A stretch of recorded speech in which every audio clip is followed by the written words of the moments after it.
భారతదేశంలో 2000 రూపాయల నోట్లు కంప్లీట్గా ఫేజ్ అవుట్ చేయాలని చెప్పి బీజేపీ రాజ్యసభ ఎంపీ మొన్న చెప్పడం జరిగింది. 2000 రూపాయల మీద చాలా కాంట్రవర్సీ నడుస్తుంది.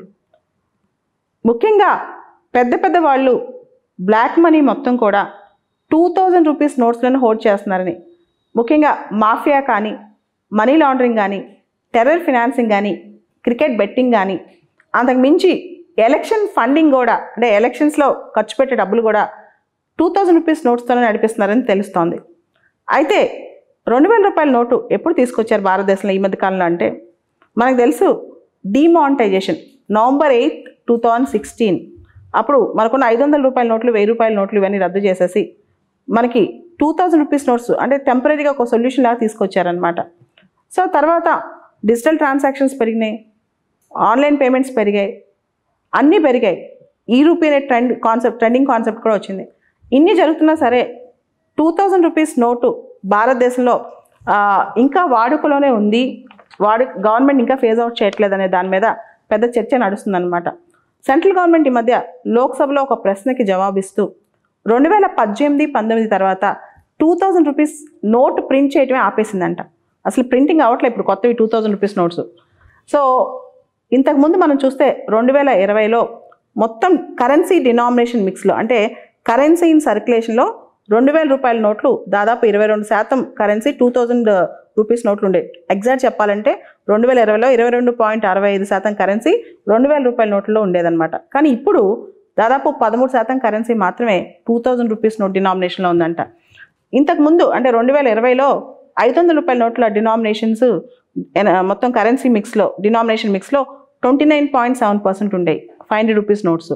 కానీ ఇప్పుడు 73.3% అనమాట. అంటే 500 రూపీస్ నోట్ షేరు దాదాపు 73% ఇప్పుడు మన కరెన్సీ మిక్స్లో ఉందన్నమాట, డినామినేషన్ మిక్స్లో. అదే పాత రోజుల్లో అయితే అది 3 ఏళ్ల క్రితం 29% మాత్రమే. సో కొత్త బ్యాంక్ నోట్స్ ప్రింట్ చేయాలంటే, అంటే కొత్త కరెన్సీ నోట్స్ ప్రింట్ చేయాలంటే గవర్నమెంట్ ఆఫ్ ఇండియా డిసైడ్ చేస్తుంది ఇన్ కన్సల్టేషన్ విత్ ఆర్బీఐ అనమాట. మనం అనుకుంటాం కరెన్సీ నోట్స్ అన్ని ఆర్బీఐ ప్రింట్ చేస్తుంది, ఎంత రాంగ్. ఎంత సర్క్యులేషన్లో ఉండాలి మనీ, ఆ నోట్స్ విషయంలో ఫైనల్ డెసిషన్ అంతా government of India in consultation with RBI.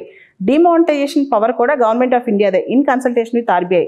మనకి Reserve Bank of India Act అని 1934లో ఒక యాక్ట్ ఉంది, బ్రిటిష్ వాళ్ళ టైంలో తెచ్చిన యాక్ట్. ఆ యాక్ట్ ప్రకారం సెక్షన్ 26 Clause 2 ప్రకారం డిమానిటైజేషన్ చేశారు, గవర్నమెంట్ ఆఫ్ ఇండియా డెసిషన్ అనమాట అది. సో స్లోగా 2000 రూపీస్ నోట్స్ ఫేజ్ అవుట్ చేయాలని చెప్పేది గవర్నమెంట్ ఆఫ్ ఇండియా ఆలోచన అనమాట. దాంతోపాటు నోట్స్ వాడకం తగ్గిపోతుంది, ఆటోమేటిక్గా పాడైపోయిన నోట్లు, సాయిల్ నోట్స్ లేదా మిటిలేటెడ్ నోట్స్ అంటాం, అవి కూడా వచ్చేస్తున్నాయి అనమాట. సో కరెన్సీ ఇన్ సర్క్యులేషన్ తగ్గుద్ది కదా డిమానిటైజేషన్ తర్వాత అంటున్నారు, ఎందుకంటే మన డిజిటల్ ట్రాన్సాక్షన్స్ అయి పెరిగితే.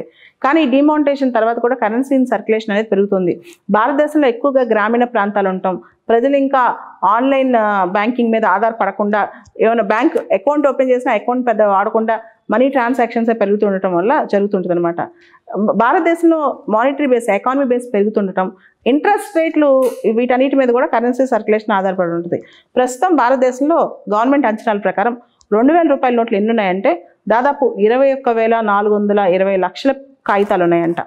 21,000 దాదాపు 21,000 lakh కాగితాలు, అంటే అన్ని కాగితాలు భారతదేశంలో 2000 రూపాయల నోట్లు ఇంకా సర్క్యులేట్ అవుతున్నాయి. అయితే బీజేపీ అంటే అధికార పార్టీకి చెందిన ఎంపీ సుశీల్ కుమార్ మోడీ అని ఆయన రాజ్యసభలో మాట్లాడుతూ గవర్నమెంట్ చాలా జాగ్రత్తగా 2000 రూపీస్ నోట్స్ ఫేజ్ అవుట్ చేయాలి, దీనివల్లే రకరకాల సమస్యలు తలెత్తుతున్నాయని చెప్తూ కొన్ని మాటలు అన్నారు. చాలా డెవలప్డ్ కంట్రీస్, అడ్వాన్స్డ్ కంట్రీస్, ఉదాహరణకి అమెరికాలో హైయెస్ట్ డినామినేషన్ $100 బిలియన్ నోట్ మాత్రమే, చైనాలో 100 UN నోట్ మాత్రమే, కెనడాలో 100 CAD నోట్ మాత్రమే, 200 యూరోల నోట్ మాత్రమే దొరుకుతుంది. కానీ పాకిస్తాన్లో, శ్రీలంకలో 5,000 రూపాయల నోట్లు ఉన్నాయంట, పాకిస్తాన్లో, శ్రీలంకలో. అలానే సింగపూర్లో ఇంతకుముందు $10,000 నోట్ ఉండేది, అంటే దాన్ని కూడా రద్దు చేసేసారు. ఎందుకంటే సింగపూర్లో drug trafficking, money laundering, terror financing, tax evasion ఇవన్నీ తగ్గించడానికి పెద్ద దేశాలే పెద్ద నోట్లు రద్దు చేస్తుంటే భారత్ లాంటి దేశాలు పెద్ద నోట్లు రద్దు చేసి చిన్న రోడ్లు స్లోగా ఎవరైతే పెద్ద నోట్లు క్యారీ చేస్తున్నారో వాళ్ళు కూడా కన్వర్ట్ చేసుకునే టైం ఇచ్చి చిన్న నోట్లకి లీగల్గా వాళ్ళకు ఉండే 2000 రూపాయల నోట్లను చిన్న నోట్లు కన్వర్ట్ చేసుకునే టైం ఇచ్చి ఫేజ్ అవుట్ చేయాలని ఆలోచన. దీనివల్ల పెద్ద సమస్యలు తగ్గుతాయి. పెద్ద నోట్లు రద్దు చేయడం వల్ల పాజిటివ్స్ ఎక్కువ ఉన్నాయి. ముఖ్యంగా 2000 రూపాయల నోట్లు ఫేజ్ అవుట్ చేయడం వల్ల ప్రభుత్వానికి ఇల్లీగల్ మనీ అనేది, బ్లాక్ మనీ తగ్గిపోతుంది, ట్రాన్స్పరెన్సీ పెరుగుతుంది, అకౌంటబిలిటీ పెరుగుతుంది, దాంతోపాటు జెన్యూన్ ట్రాన్సాక్షన్స్ మనకు కనిపిస్తుంటాయి అన్నమాట. కానీ సడన్ డెసిషన్ కాకుండా ఫేజ్ అవుట్ టెంపరీగా కొంత టైం ఇచ్చి చేస్తే 2,000 రూపాయలు రద్దు చేస్తే మంచిది.